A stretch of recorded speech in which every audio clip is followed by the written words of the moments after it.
বিশ্ববাসী ভাই ও বোনেরা, সকল মুসলমান ও তরিকাতের সকল মানুষের জন্য কিছু কথা। আপন আপন মুর্শিদের কাছে কোরবান হয়ে যাওয়া, আপন আপন মুর্শিদের প্রেমে বিলীন হয়ে যাওয়া, আপন আপন মুর্শিদের খেদমতে লিপ্ত থাকা, ইহাই মুরিদানদের প্রথম কাজ। আপনি যদি কোনো পীর বা বুজুর্গানের কাছে মুরিদ হন, তাহলে আপনি মাত্র মুসলমান হইলেন।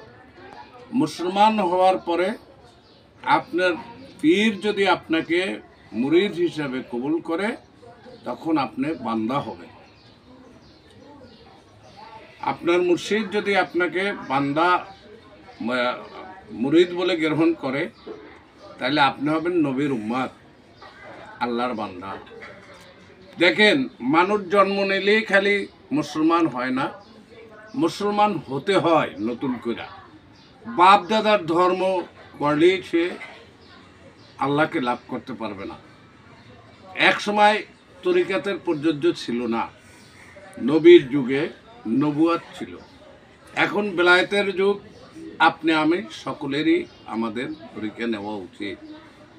তাই সকলকে আহ্বান জানাচ্ছি, আপনারা অতি শীঘ্র আপনার মনের মানুষ খুঁজে নিন এবং আপনার তরিকাত নিন। যারা তরিকাতের পক্ষে, আহলে বায়াতের পক্ষে, তারা সুফিবাদের মত নিয়ে পথ চলবেন।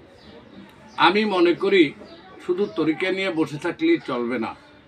সাপ্তাহিক দেখা করা, 15 দিনে দেখা করা, 1 মাসে দেখা করা, 3 মাসের মধ্যে দেখা করা, বছরে একবার দেখা করা, আপনি পীরের সাথে সুসম্পর্ক রাখা, ইহাই মুরিদানদের করা উচিত।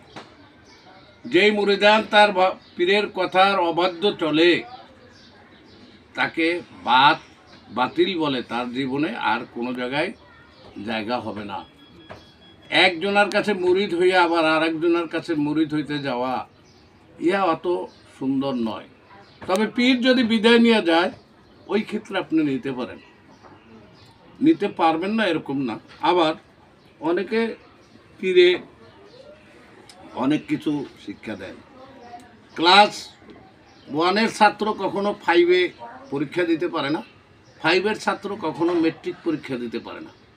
তাই ক্লাস বাই ক্লাস আপনাকে সকল অনুগত হইতে হবে।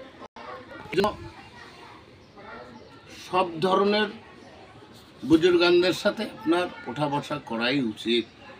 আমি দরবেশ মোহাম্মদ আনোয়ার হোসেন আপনাদেরকে সামান্য কিছু কথা আপনাদের উদ্দেশ্যে বললাম। ভালো লাগলে লাইক দিবেন, শেয়ার দিবেন, পাশে থাকবেন।